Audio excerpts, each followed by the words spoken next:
वो ठीक नहीं है और यूनाइटेड होना चाहिए जितने एससी वर्ग के एसटी वर्ग के लोग। देखिए, मैंने जिस दिन ये ऑर्डर आया था उसी दिन अपना पक्ष रख दिया था। पहली बात, एससी एसटी का जो रिजर्वेशन है उसका आधार आर्थिक नहीं है कि उसमें क्रीमी लेयर या वर्गीकरण किया जाए। उसका आधार जो है वो अनटचेबिलिटी है, छुआछूत है, भेदभाव है, जातीय उत्पीड़न है। तो सर्वोच्च न्यायालय को हमारी फिक्र, ये बहुत अच्छी बात है, लेकिन सर्वोच्च न्यायालय को सबसे पहले उन्हीं के ऑर्डर के अकॉर्डिंग जातिगत जनगणना करानी पड़ेगी। फिर उसके आंकड़े जुटाने पड़ेंगे, उसके आर्थिक आंकड़े भी जो है जारी करने पड़ेंगे, तभी वो सब चीजें कर सकती है।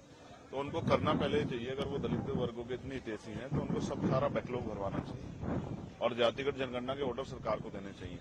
अगर एससी एसटी एकजुट रहेगा तभी अपनी लड़ाई लड़ पाएगा। हम तो लंबे समय से अभी जो है एसजीपीजी जो है वहां लखनऊ में और इलाहाबाद जो है यूनिवर्सिटी में जिस तरह से एनएफएस करके हमारे लोगों को निकाला गया, ये स्पष्ट है।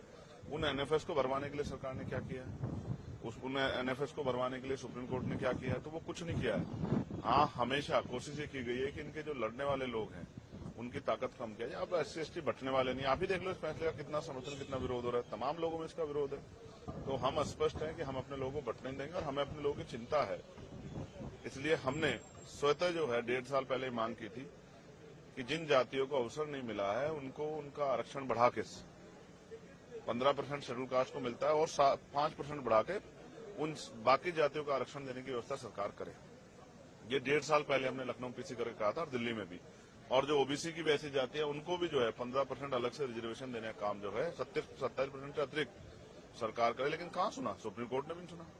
तो जब आप ईडब्ल्यूएस 10% दे सकते हो तो आप जो है 5% शेड्यूल कास्ट के लोगों को बढ़ा क्यों दे सकते हैं?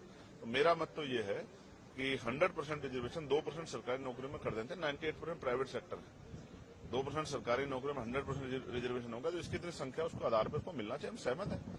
हमारे भाइयों को कुछ मिलेगा तो हम तो आगे बढ़कर उनका स्वागत करेंगे, लेकिन अगर कोई साजिश करके, कोई षड्यंत्र करके हमारे अधिकारों को लूटने का काम किया, छीनने का, तो ये हम बर्दाश्त नहीं करेंगे। डाका नहीं बर्दाश्त करेंगे अपने हकों पे।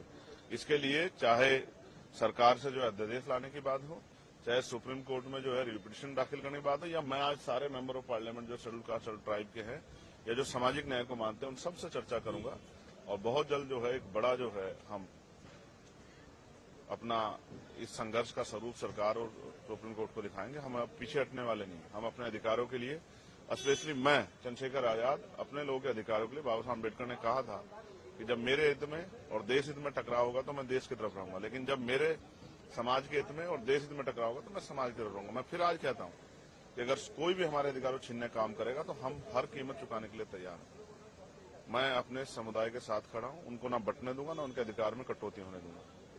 उनके लिए खड़ा हूं, उनके लिए था, उनके लिए हूं और उन्हीं के लिए हम लोग राजनीति कर रहे हैं। धन्यवाद। वक्फ बोर्ड में एक बात आ रही है, वक्फ बोर्ड के वक्फ एक्ट की चेंजेस होने वाले हैं, उसमें कुछ अमेंडमेंट बदलने वाले हैं जिससे प्रॉपर्टीज का मुसलमानों की कितनी हितैषी है केंद्र और यूपी की सरकार और तमाम सरकारें बीजेपी की है, इसकी से छिपावा नहीं। मैं फिर कह रहा हूं, आपका मकसद जो है इन वर्गों को कमजोर करना हो सकता है, ताकतवर करना नहीं हो सकता। कभी हम अच्छी तरह जानते हैं।